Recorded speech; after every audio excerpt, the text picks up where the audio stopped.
There's a lot of people who say they want to be a coach and they think they can get there by just coaching group classes at $15 to $20 to $25 a group class. And you would have to coach more than you could emotionally handle to be able to make enough money to live on that alone. And so if you try to do it part-time, then you also won't get there. So it's about teaching them how to pay coaches appropriately so that they can full-time work in the gym and make enough money to have a normal life, a life that someone would go and get a career somewhere else and consider it a normal salary. At Active Life, we believe that the healthcare clinic of the future is the gym. Everybody starts with the best case scenario in mind. Never sell anything to anybody who is not in the market for what you have. The only reason we work out is to create the opportunity to recover. And the healthcare provider of the future is the coach. And this is why you guys need to get paid well, because what you're doing is really, really hard work. Mary Banks, welcome to the Active Life podcast. Hi, Sean. Thanks. You're welcome. Yeah. So the reason I wanted to have you on today, Mary, is because we get a lot of questions from gym owners about how to manage the finances in their gym, meaning how much should they be paying their coaches? How much should they be paying themselves? How much profit should be left over at the end of the month? How do they know if they're profitable? Like, they're making money, but how do they know if they're profitable? What should personal training sessions cost? How do they charge for an on-ramp? What do they do with members who are paying $75 because they joined 5 years ago and now they want to raise their rates? And I figured that instead of answering those questions one at a time in the DM, I would have a podcast with you about it, and we'll create a dialogue that they can start to reference. Yeah, that sounds great. Let's go. Perfect. So let's start off with some really simple stuff. What is the main purpose of the Foundations program that you built for us that we deliver to gym owners as an on-ramp into ProPath? What is the purpose of the program? To keep it as simple as possible, helping gym owners understand how to run a profitable business so that they can run the gym that they want to own and love to own, and they create a space for coaches to have a career that they love and actually like an actual career. What do you mean by an actual career? Because there's a lot of people who say they want to be a coach and they think they can get there by just coaching group classes at $15 to $20 to $25 a group class. And you would have to coach more than you could emotionally handle to be able to make enough money to live on that alone. And so if you try to do it part-time, then you also won't get there. So it's about teaching them how to pay coaches appropriately so that they can full-time work in the gym and make enough money to have a normal life, a life that someone would go and get a career somewhere else and consider it a normal salary. Yeah, it's funny. I had a coach who was here while we were writing up some statements who doesn't work for us. She's actually being mentored by Larry on how to be a better personal trainer. And I read a statement to her that was effectively that we teach coaches how to build fulfilling careers. And she was like, what's a fulfilling career? Can you define that? And the definition that we came up with was a fulfilling career means that you can help the kind of client who you want. You can confidently help the kind of client who you want to help while earning enough money to have the time and financial freedom to live the life that you want outside of work. And so that's, in a nutshell, what we're trying to achieve for both the gym owner and for the coach. And the idea is hopefully we get them there through the program, right? So initial question for you is, the most common thing that we get from gym owners is, how do I pay my staff?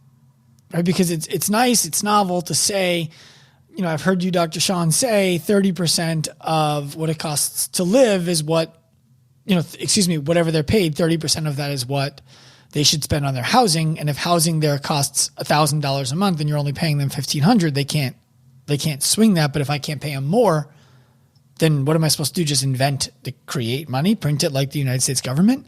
So how do gym owners start thinking about paying their coaches? So we start with, you need to create a model where there's opportunity for the coach, and that needs to be outside of just group classes.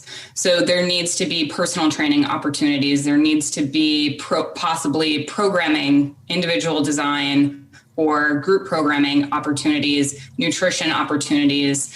And with that, we teach you how to pay that part of it, so that you can blend that with whatever your coach really, their unique ability is, and then create the salary off of that. So for personal training, for example, we're going to look at your demographic and the median household income there. And then we're going to plug that into the formula that we have to show you how to pay your coach as much as you possibly can, so that the gym is still covering their costs. The gym is still making some money, but the coach is getting, again, as much as the gym can give them, so that they can make that career. Yeah. So the way that what you're describing right now is, I had a podcast earlier where I talked about 3 different models that we teach gyms to run.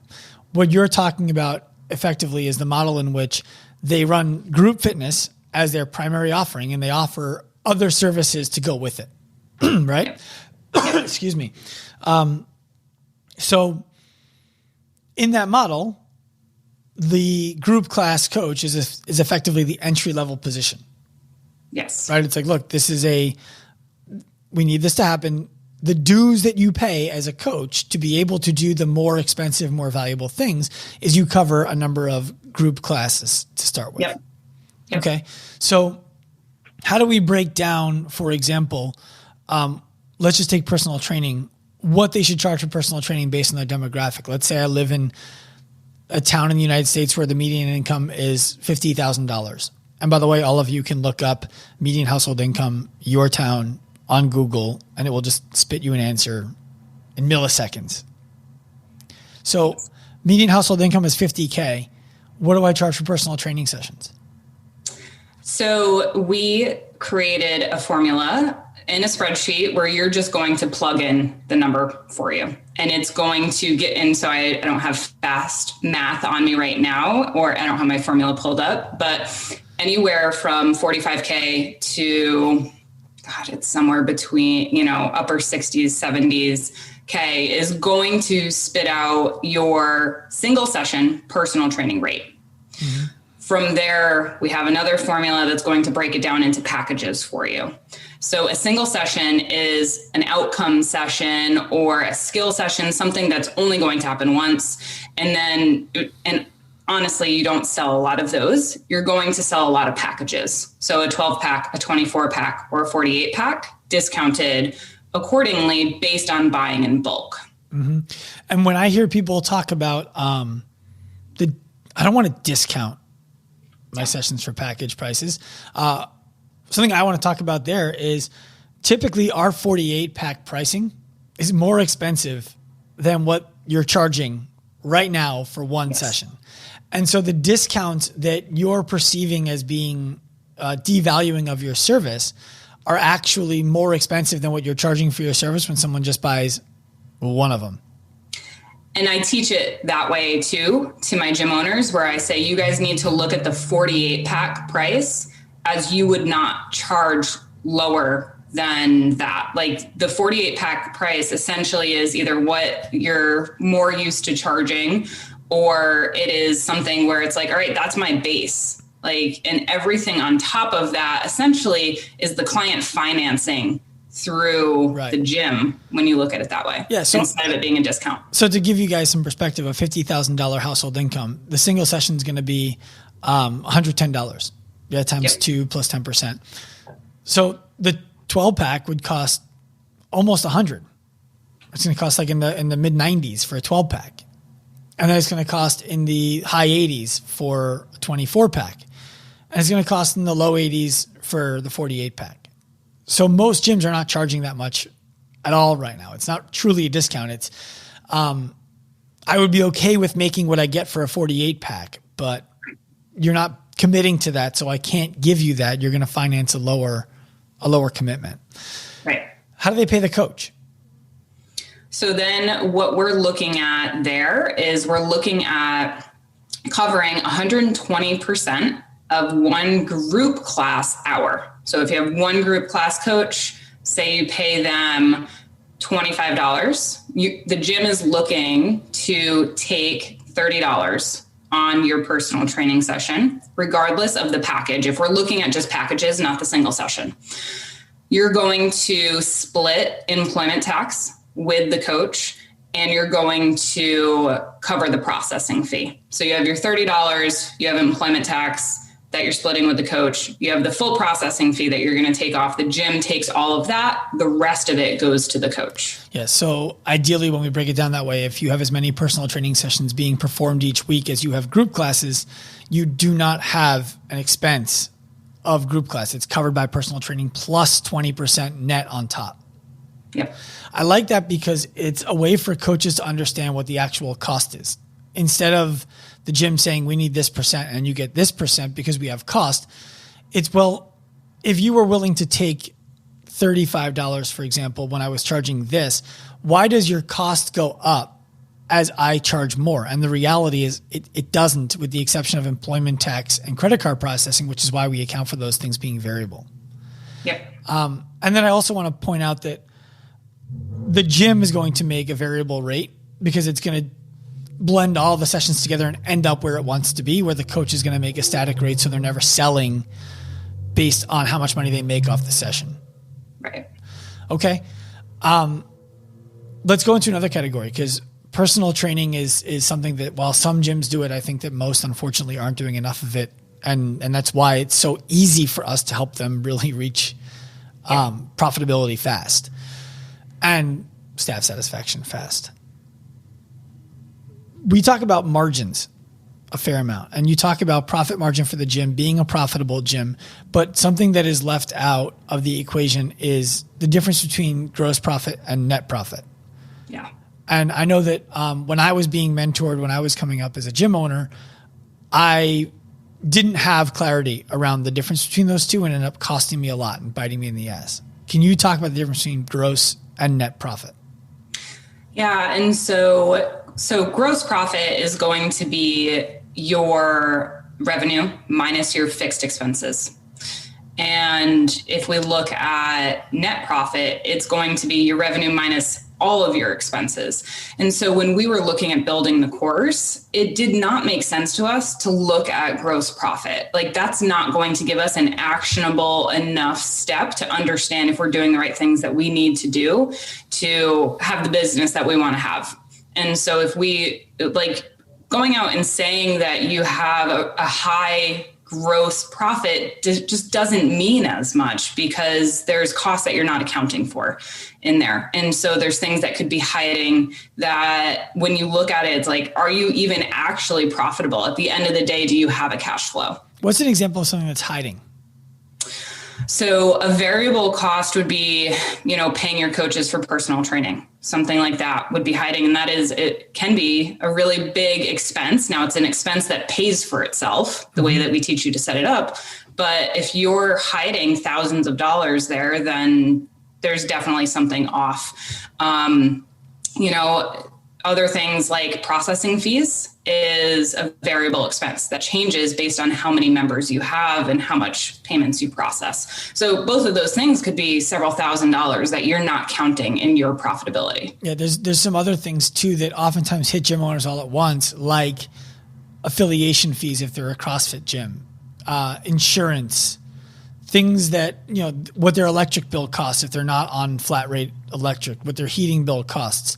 And all of a sudden you go from, in November, our bills were only $18,000. In December, it was $25,000. Well, you need to be able to account for that throughout the year so that you actually know what members cost. And why is cost per member per month such an important figure for gyms to know, and how do they figure it out? So cost per member per month? Meaning what does it cost them to have a member in the gym? What do you call that in the course? So we look at your profit by revenue stream, okay, essentially for that. So let's just stick to group class for a second. How do they figure out their profit per revenue stream on group class? Okay. So if you were strictly having one offering, which by the way, I don't often find that with our gyms, but you would look at your revenue, subtract your costs and subtract your costs and figure out how much money is left over at the end of the day. We're looking at our costs. We're going to divide that by our members, and that's going to tell us how much, each member costs us. We're a little more sophisticated in the course where we're going to break it down by these are your costs based on group membership, and then these are your costs across the gym. And so if you do have more than one offering, then it accounts for that. And so you can understand how much each member costs you in that scenario. Yeah. And to make that really simple, if the gym is doing, let's say, for example, that your outflow last month, you spent $15,000 and the only thing you do is group class and you have 100 members. Well, it's very easy to say, okay, well, each member costs us $150 a month to have in the gym. Right. Question for you about that is, I remember when I opened my first gym, I was like, okay, so I need to get to, $9,000 a month and I'll cover all my expenses and everything after that's profit. Why isn't every member, like if I'm at 100 members and my expenses are 150 or 1,500, right? And I'm charging 150, how come the next member is not 100% profit? How do they cost me more money? So it's the variable costs that are going to come into play, where as you have more members, then more costs come into play, and you just can't assume that those go away. And personal training is an example of that, where it's like that person comes in, they're paying something, we're paying a coach, and we have costs associated with it. Mm-hmm. And so a lot of things, when you're first opening the gym and you're like, all right, we have to hit $9,000, that you forget about. It's like the processing fees that you forget about. So the money that gets taken off the top before you even get it. And as you grow, employment tax and payroll tax and setting up a payroll system and hiring an admin, there's all those other costs that are not initially accounted for when you're first opening a gym. Right. So what you're talking about is stop thinking about a number and start thinking about a number for a service and account for what that service costs and make sure that that's appropriate. Because if you get to $9,000 and you're accounting for, let's say, a 50% margin, you might not have a 50% margin because a lot of your revenue came from higher value things that you have to pay more money to get, and your margin is smaller on them. Sure. And for people who are listening to this, I think it's important to point out that I was recently speaking to Joe DeSena, who owns Spartan Race. And the concern for gym owners is I need more profit margin in my products. So if my profit margin, for example, is going to be, I need it to be 50% or 55 or 60% above my staff costs. That's, if you keep it there, you neglect to understand that somebody like Joe DeSena, who runs Spartan Race, which does over $100 million a year when they're allowed to operate races, he told me they operate at 6% margin. 6. But now if you're a gym owner and I'm not saying you should go to 6% margin, but you'd probably be happy with $6 million left over at the end of the year. So it's important to account for not only the percentage, but the actual number of dollars that make up that percentage. Yes. You follow me on that?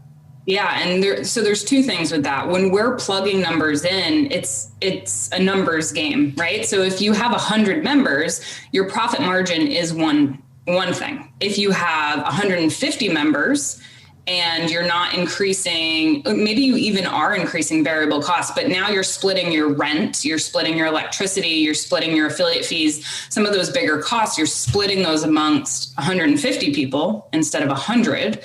And so now your profitability is better. So there is that game to play. Now, I'm not saying you want to grow your gym by 50 members. Like, that's not always the solution. It can cause like just you to have the gym you don't want to have. But that makes a lot of sense. And so when we look at your cost per member per revenue stream, we look at the profitability percentage we want you to hit. But then when you get more sophisticated and you have multiple revenue streams, you can see, all right, well, 25% of this is much different than 25% of this. And now I understand that I'm going to make more money selling something over here. than I am over here. And my coach is going to make more money if I sell this one. Well, a perfect example of that is the personal training session. If you're like most gyms, let's just pretend that you're in the top class of CrossFit gyms. For example, if you're hitting 20% margin on your group class, you are in the top, 5% of CrossFit gyms in the world, probably? Probably, yeah. So if you're at 20%, what that means is if you're charging $150, which is the average price, 20% means you're making $30 per month, free and clear on that member. Yep. They're going to come to the gym 13 to 15 times a month, and you're going to make $30 in total, which means you're making $2 every time they come to class. Mm-hmm. If you sell them one personal training session, you hit $30. Right. Even if the profit margin for you on that personal training session only ends up being 35 or 40%.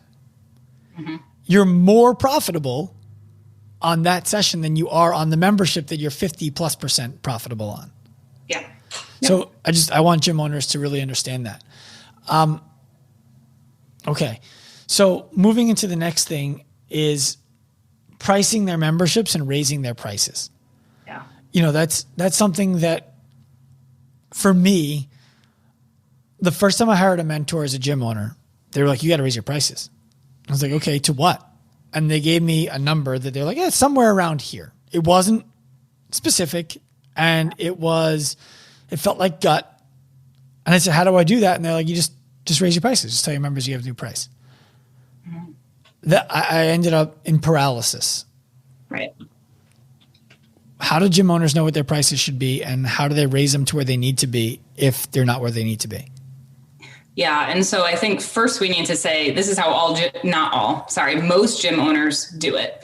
They look at the competing gyms around them. They understand what they paid when they had their own gym membership, and they do something similar. Maybe they want to be a little bit more expensive. Maybe they want to be a little cheaper. And that's typically where they start. And so breaking that mindset is hard. And I think we just have to start with like the mindset piece of it, because this is not easy stuff. No one likes raising rates. No one's comfortable with it. We have deep talks about how it's probably not going to be your favorite thing that you do in the course if you have to do it. So what we do, we go and understand our cost per member per revenue stream. So we understand how much our group member costs us, how much our nutrition client costs us, for example. And then if you have other offerings, we can do that as well. And so when we understand that, now we can plug in the number that we need to hit what we like to say at least 25% profitability. And so there's a couple caveats to that. One is you need to future-proof your prices, because, and I'm not saying to never do price increases again. It's more if you currently operate in a way where you don't pay yourself for a lot of things, gym owners will plug it in. They'll be like, oh, $0 expense for this and $0 expense for that and 000. And they're like, I'm profitable. I can charge $130. I only have to raise my rates $3. And it just doesn't work that way, because eventually you will need an admin. And you should get paid for the admin work you do. You answer emails, you answer the phone, you stock the shelves, you fold t-shirts, whatever it is. You dream about your gym. You're dreaming about it when you go to sleep. You're waking up in the morning. It's the first thing you're thinking about. You should get paid for it. Right. Exactly. And that's just one piece. And so group programming, a lot of gyms, if they outsource it, will easily be like, all right, $150 a month. Like they understand that fundamentally. If they do it, they don't understand that they should get paid for that. And most gyms do not. There are some who have people on salary and they do it, but most are not accounting for that. Well, just to jump in there, what you're talking about is whoever's writing the program for the gym, they would understand if they bought that from Warm Up and Workout, they're going to pay $200 a month or whatever it is. But when they're writing it themselves or someone on staff is doing it, it's just like, oh yeah, well, there's no cost to that. We do it ourselves. Yep. There is a cost. Yeah. Yeah. If it's $200, you have 100 members, it's $2 per member that is now participating in that. So So future proofing includes, all right, you're currently not paying for it. I'm not going to tell you to write yourself a bad check if you can't afford it, but I am going to tell you have to account for it. So you understand, all right, when I charge the right rate for the value I'm providing, if you're providing this custom group programming, that's a good value. And so you are going to plug that in. We're going to set the price so that we're at least at 25% profitability. The 25% as a minimum gives you a little bit of wiggle room if you lose some members, because again, you're basing all of these off of the members that you have. 25%. So let's say I own a gym with 60 members. Am I figuring out what my price point would need to be 25% net on 60 members?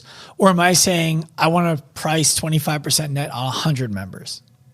So great question. And it's going to be individual, but I would say in that scenario, I would ask the gym owner, do you want to be a boutique gym that only has 60 members? And is your value going to be that much higher? And then we need to kind of backwards reverse engineer it to understand how much money they want to make and the kind of gym they want to have.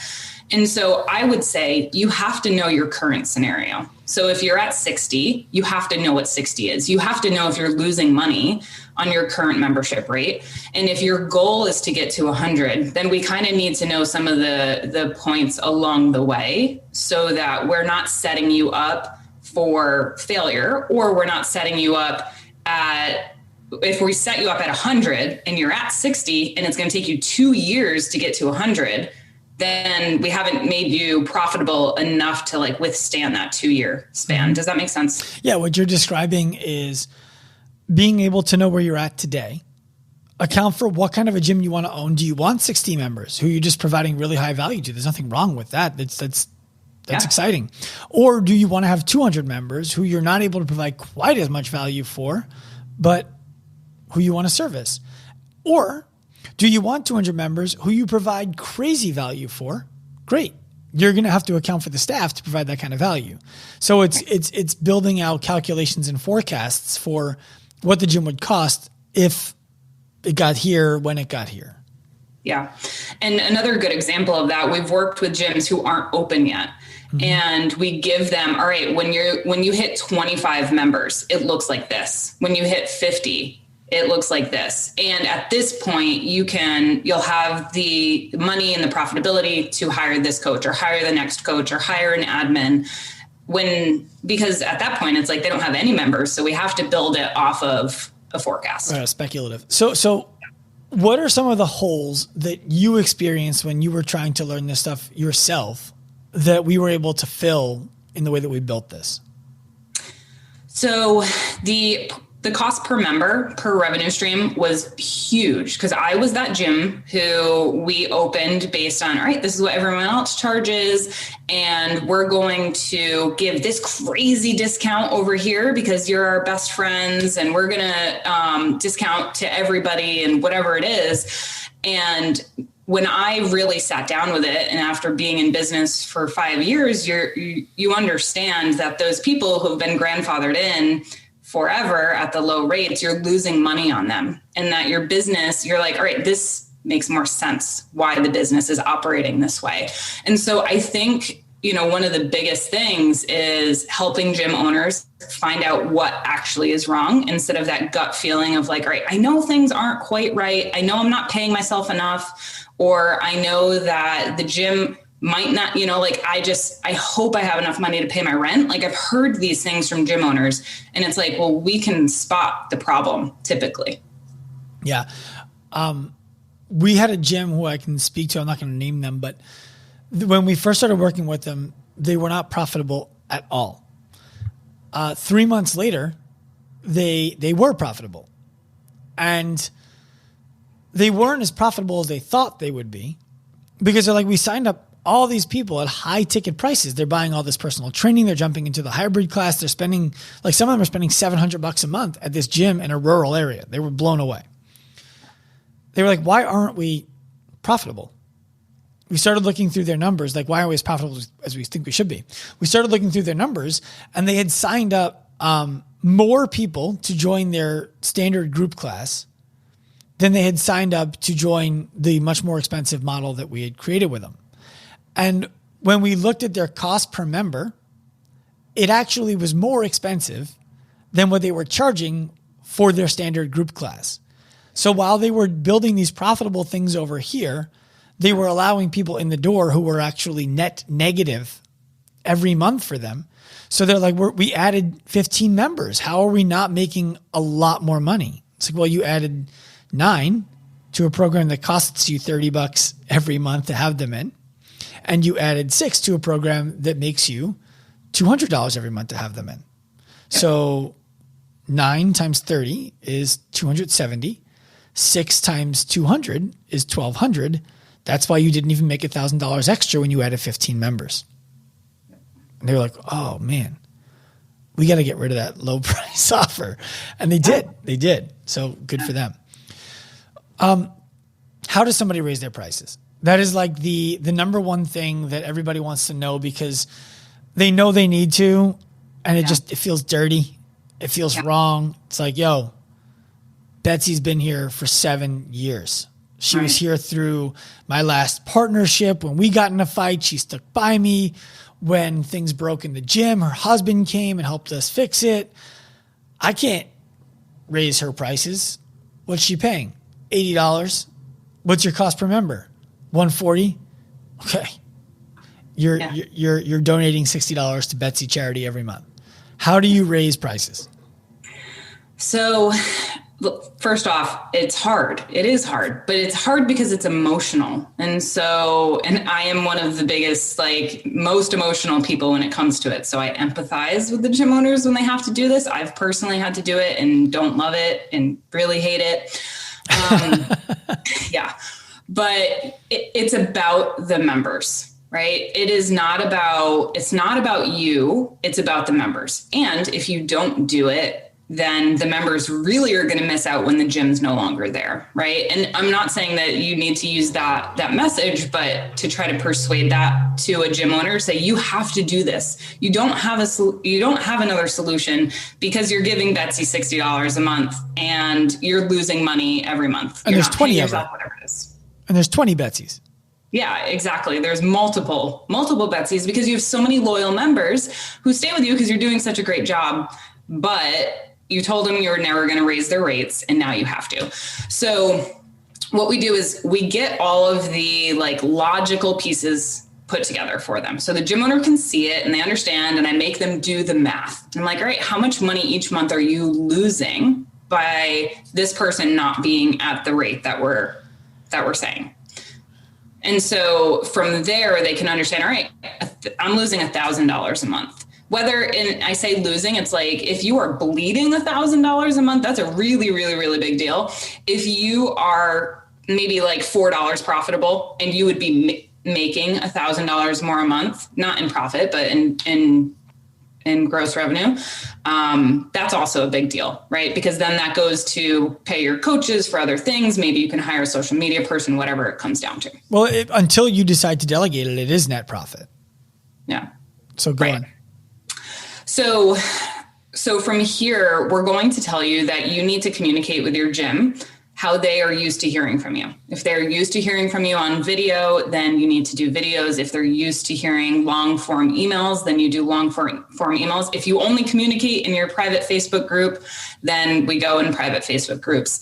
And you need to craft the message that is all about your members, how you you've been elevating your services. You're providing a very high value. You're proud of them. You appreciate them.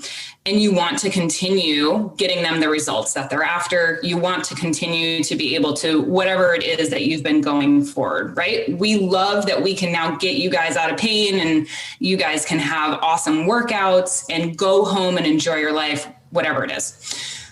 You can touch on some things like, over the years, we've reinvested in the gym. We've invested in education and quality coaching. But you're not going to get into, our electric bill is this and our rent goes up. You're not going to get into those details unless someone is in your face and you're like, you know what, let me just give them a little bit more. They're a numbers person. So in the general email, it's all about the member. It's about the value you provide for them. And then you have to be very clear. On this date, our rates are going to this. And if you like, we know that you would like to, you're going to have thoughts about it. You're going to have opinions. We'd love to hear all of them and give the members an opportunity to schedule a private conversation with you. Not everybody's going to do it, but you need to understand that people will complain, even if they're still going to stay. There's going to be people who want to complain about it. People are going to be taken off guard, and that's okay. Like, you probably would be too. So they might want to say something there. And you might have people who cancel. But in my experience, personally, and with the gym owners that I've helped do price increases, it is very, very minimal, the amount of people that actually leave because of the price increase email that goes out. I think that there's, and that's if it's an email, it could be in the Facebook group, it could be on the whiteboard, it could be wherever they communicate. I remember one of the gyms that we work with down in Texas needed to raise their pricing. And at first they were like, yeah, we'll raise by like $15. Like, I think we'll be okay. And we looked at it, we're like, that's not going to dent anything. Like, you're really well below where you need to be. Price went up as high as $60 for some of the members. 40 on the low end, 60 on the high end. And they dealt with the wrath of membership. Like, this is so rude. I can't believe you did this after we supported you, especially in COVID and all the things. And then 2 people left. Right. Because at the base, I think people want to be heard. Yeah. They want to be understood. They want to be appreciated. And they know that they've been getting something from you well under market value. Yeah. And when they really do some introspection, they decide that it's worth it to pay what you're asking them to pay them. I will also add that when does price increase happen during the course? So week 5, we go through, here's all, like, you've done your numbers. What does it mean? And one of the biggest things that we find it means is that you need to do a price increase. So that's when we teach it. Are we doing things before that to make the gym more valuable? Yes. So, I mean, from the get-go, we're talking about value. And so in the intro course, we do some mindset work for the gym owner to understand their vision and to understand how they operate best in the gym and possibly set themselves up in a better situation. So maybe they're operating a little bit better. So the mindset course they get, like, for example, the next foundations might be rolling out in 2 weeks, 3 weeks. The mindset course, well, as we're recording today. Right. Yeah. So they might see that the next foundation starts in 2 or 3 weeks. The mindset course starts the moment that they enroll. Yes. So they can start making their gym better before they even have their first live lesson with you. Yes. And honestly, it's like, and people have told me it's one of the biggest things that the course has done for them to shift their mindset. And it truly is something where we're dealing with gym owners who are a little, some, not all, but like some are beaten down and tired and a little burnt out. And so that being the first thing that they do kind of just revitalizes why you do this, and it just lifts your spirit. And that translates to you showing up at the gym and you showing up with your family and all other parts of your life. So it is something that's very transformative that needs to carry throughout the course, and then it carries forward into ProPath too. Yeah, and what we've started doing now for gyms who we feel it's appropriate for is we're having the owner sign up and start in foundations while the staff starts in ProPath at the same time. And the reason we do that is the ProPath starts for the staff with a mindset course for them. And the idea being, every mentorship I've ever gotten was I got mentored. And then I had to share that information with our team. Right. And they would have questions and I'm like, I don't know. That's just what the guy told me I'm supposed to do. Yeah. And that doesn't fly. So instead, what we've been doing is we've been mentoring their team while you mentor the gym owner, so that when the gym owner goes back to the team and says, we're making this change, the team is like, yeah, amazing. Like we're totally on the same page as you. And there's none of that dissonance between ownership and staff, which is harder than ownership and membership to deal with. Yes. So Onramp, I know you talk about that in foundations as well. Yeah. Talk to me about that. So, it's funny. Sometimes we live in our own bubble, and I forget that there's some gyms who still don't offer an on-ramp. And so what that means is someone can walk in off the street and join a CrossFit class with no prior experience. And they could be someone who's been sitting on their couch and not doing anything, never lifted a barbell, never squatted, never been taught any of those things. And they can just jump right into class, which to me is terrifying. And it's just not a great experience for the member. They're very likely to feel lost at that point. So we, in week 2, because that is how valuable this is, we teach you how to have a proper on-ramp, proper onboarding experience for a new member. And that can be someone who's done CrossFit at another gym before. So it doesn't just need to be the person who's never done anything. And is that on-ramp the same for every gym who comes through? So explain to me what you mean by the same. Are you advising every gym that we work with to run the same version of on-ramp as every other gym for every member who would come in? Not exactly, because the on-ramp in and of itself is custom. So we're going to provide you with a questionnaire that helps you figure out how many sessions of an on-ramp experience each member needs. So you, Sean, would need a different amount than I would need compared to Larry and Rob. All of us are probably going to need a different number of sessions based on prior injuries, years of experience, how long we've been in or out of training, how often we train. So what you're describing there is you're basically saying I'm fitter than you and Rob and Larry. So Mary would need the least. Sean is obviously fitter than Larry and Rob. So Sean would need the second least. And then Larry and Rob could duke it out for, who needs the most. Yeah, for sure. I can't wait to get in trouble for that one. Yeah. Yep. Well, the idea there is I used to always, because when I was taught, it was 5 or 6 on-ramp sessions. And then it was like, okay, well, 3 on-ramp sessions if it's taking too long to get someone into class. And they can be 30 minutes long because it doesn't need to be a full hour. You're just teaching them skills and everyone needs to go through it. And I'm like, well, it just never made sense to me because what if I joined a gym at the same time as my mom and we both wanted to, and you're saying in your gym, you can help both of us. So we both come to get help. And I'm like, I've been doing CrossFit now for the last 9 years and my mom has never done a thruster in her life and cannot squat all the way to depth with the kind of load that you would put on that barbell. How is it possible that we need the same number of on-ramp sessions and we're going to learn the same thing in each of them as each other?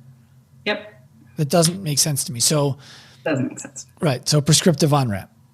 Yes, exactly. And for anyone who's wondering what's in that prescriptive on-ramp, everyone who takes foundations gets access to our seminar absolutely free. So they get the opportunity to learn how to movement assess a member, communicate the findings, and start to make corrections to what they see, so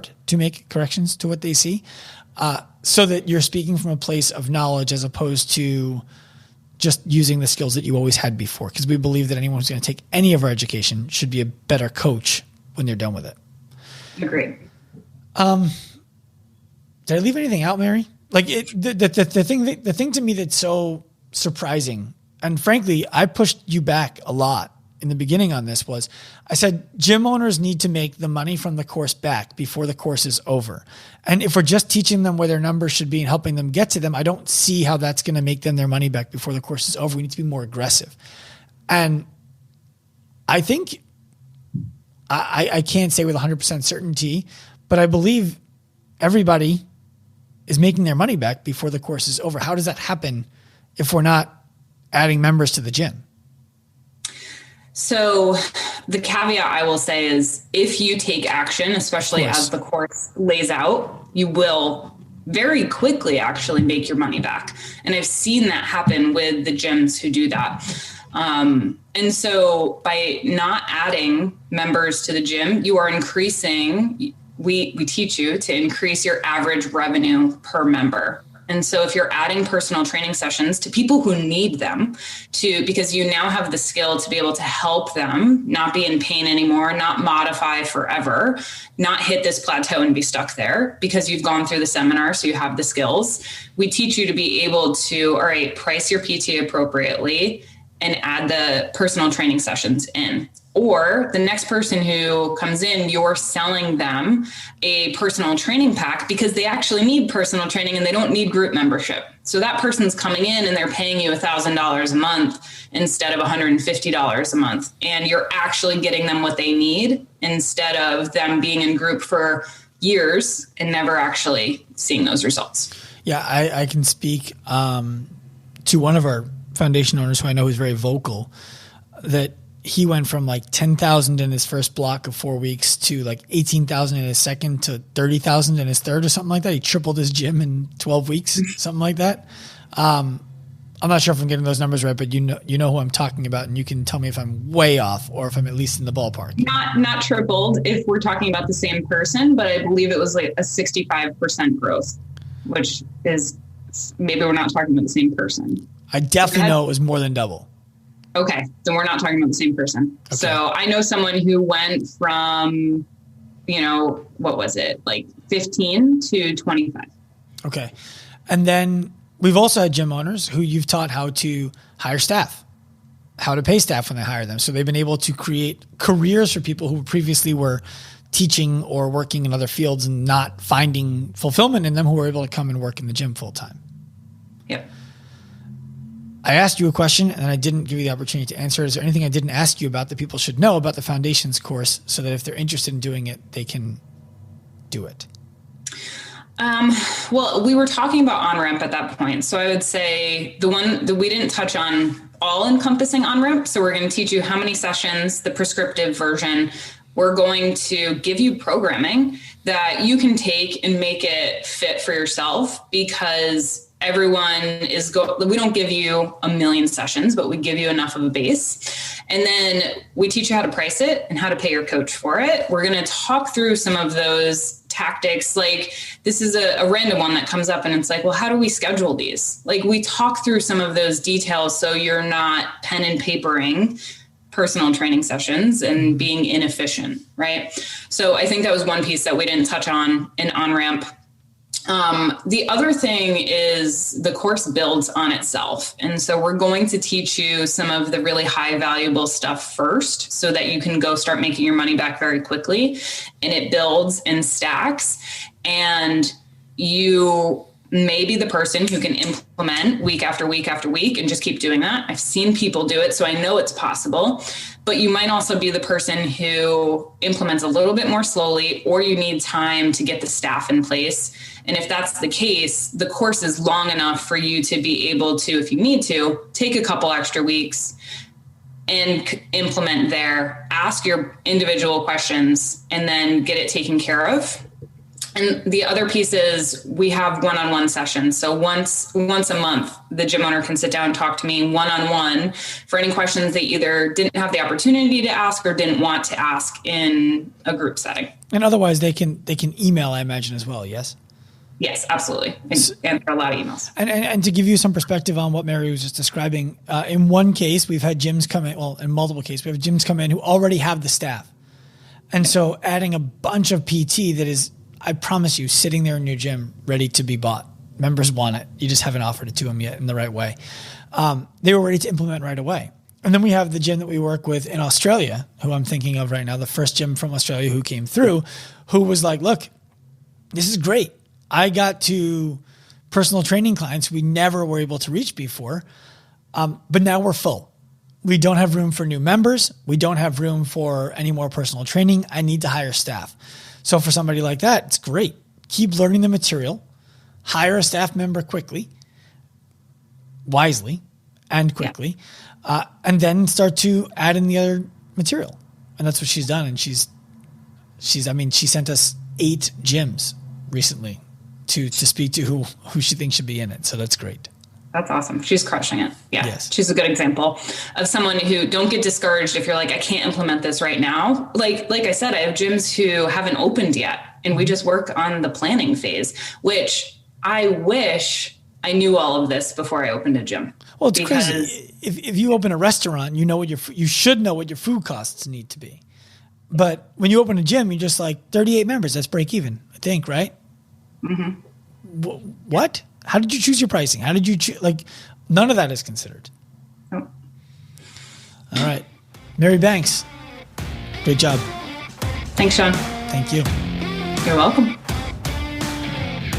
I hope you enjoyed this episode of the Active Life podcast. If you did, please be sure to head to wherever you listened to it and give us a quality review, as well as 5 stars if you can spare them. If you want more from us, feel free to follow all of our social media accounts at Active Life Professional, Active Life RX, and Dr. Sean Pastuch on Instagram. Remember, at Active Life, we believe that the healthcare clinic of the future is the gym, and the healthcare provider of the future is the coach. We also believe that future is now.